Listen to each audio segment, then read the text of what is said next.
December ID. In the year 1814, the Asylum of Sharon on the outskirts of Paris lies shrouded in sinister silence. In an isolated cell, a 74-year-old man agonizes alone, despised by all of European society. Donation Alon's Francois-Marc Assad is dying in the same manner he lived as a pariah, a man whose name would become synonymous with perversion and cruelty. This is not merely some ordinary French nobleman dying in obscurity. This is the man who gave birth to the word sadism, who penned the most scandalous works in world literature, and who horrified an entire continent with his aberrant sexual practices and writings that challenged every moral norm of the age. For decades he was the nightmare of French noble families and the terror of any woman who crossed his path. But how did Donasson become the most depraved man of his era? What transformed a young marquis into a monster who frightened even the most extreme libertines of 18th century France? To understand this descent into moral abyss, we must return to the beginning and uncover the dark secrets that shaped the most controversial figure in French history. Donation was born on June 2 in the year 1740 at the Hôtel D in Paris, son of Jean-Baptiste Dade and Marie-Eleanor Dier de Carmen. From the cradle he was destined for a life of aristocratic privilege, but also to bear the weight of a family lineage marked by eccentricities and questionable behaviors. His uncle was notorious for scandalous adventures, and the Sade family had a reputation for libertina that preceded the young marquis. His childhood was shaped by parental neglect and permissive education that would plant the seeds of his future depravity. Jean-Baptiste, his father, was constantly absent on diplomatic missions, leaving the boy in the care of tutors who could barely control his increasingly violent impulses. From the age of 5, Donasson displayed disturbing signs of cruelty toward animals and servants, behaviors that were tolerated or even encouraged by a family that viewed violence as an aristocratic prerogative. At the age of 10, Donasson was sent to the Jesuit college Louis Elron, where he was to receive rigorous religious education, but instead of molding his character, the school experience only intensified his sadistic tendencies. He delighted in torturing weaker classmates and developed a morbid obsession with pain and suffering. The Jesuit fathers, despite their attempts to discipline him, proved incapable of correcting what already manifested as a deeply disturbed personality. During his adolescence, Donasson began showing the first signs of his future sexual perversions. At 15, he was already maintaining relationships with Parisian prostitutes, but he was not content with conventional encounters. Accounts from the period suggest he paid extra to inflict pain and humiliation on his partners, gradually developing a repertoire of practices that shocked even the most experienced women in French brothel. In the year 1759, at 19 years of age, Donasson married Renée Pelagie de Montreuil, daughter of a noble family that saw the marriage as an opportunity to gain social status. Renée Pelagie was an innocent and religious young woman who had no idea what kind of man she was marrying. The marriage was arranged purely for political and financial convenience, without any consideration for personal compatibility between the betrothed. Donasson's honeymoon was a harbinger of the terror he would inflict upon his wife in the years to follow. Renée Pelagie soon discovered that her husband possessed extremely abnormal and violent sexual appetites. He forced her to participate in acts she considered degrading and sinful, and frequently brought other women for his sessions, compelling his wife to witness or participate in elaborate orgies that included elements of torture and humiliation.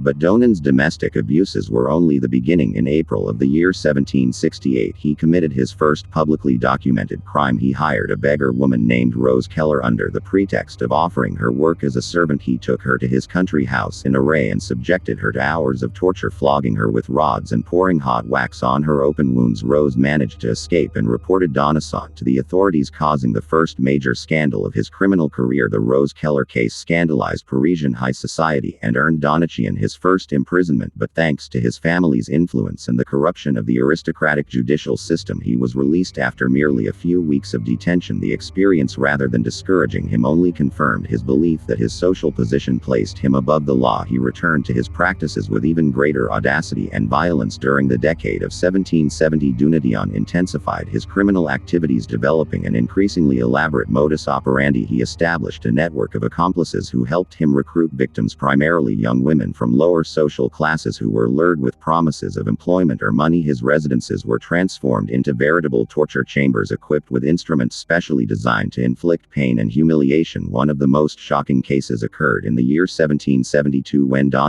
and his manservant were accused of poisoning several prostitutes with sweets contaminated with cantharides, a substance that causes extreme sexual arousal but can also be fatal in large doses. Several women became gravely ill and 2 died. Donation was forced to flee to Italy to to escape French justice, but he continued his depraved practices even in exile. During his time in Italy, Donatien wrote his first philosophical texts defending what he called the natural right to cruelty. He argued that violence and sadism were natural instincts that should be celebrated, not suppressed. These ideas would form the foundation of his later writings, which would combine explicit pornography with radical philosophy in ways that would shock generations of readers. When he returned to France in the year 1776, Donatien had become even more extreme in his practices. He established what he called pleasure societies, organized groups of libertines who gathered to participate in elaborate orgies that included elements of torture, humiliation, and even staged murders. These societies operated in absolute secrecy, with members sworn to silence under penalty of death. The scandal that finally led to Donatien's temporary downfall occurred in the year 1778. He was accused of kidnapping and torturing several young girls at his castle in Lacoste,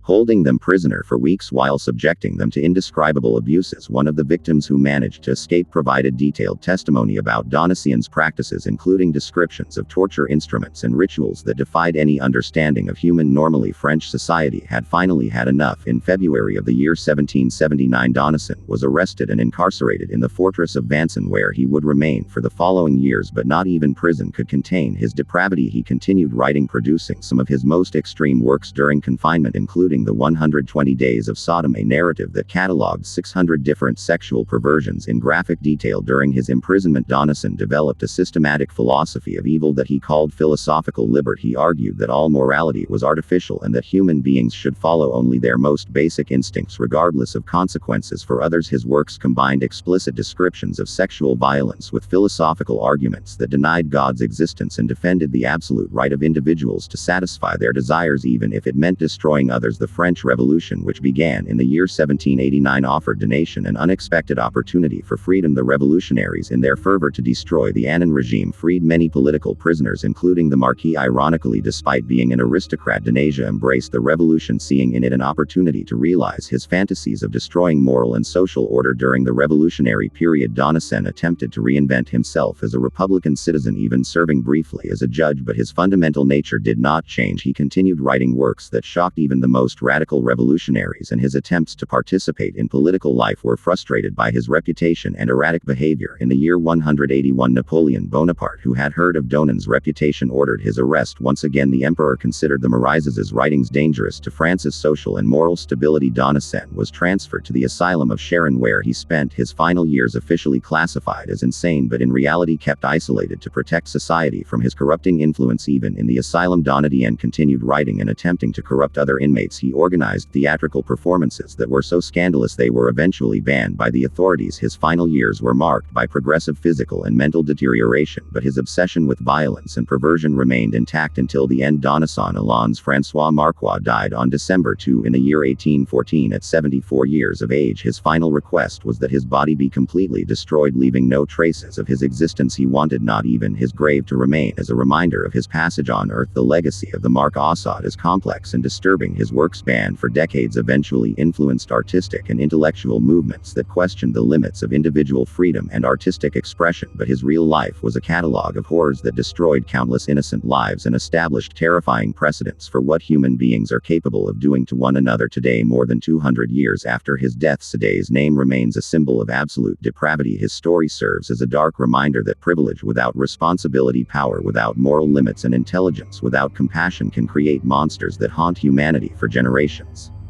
Yakis Prbnaegeh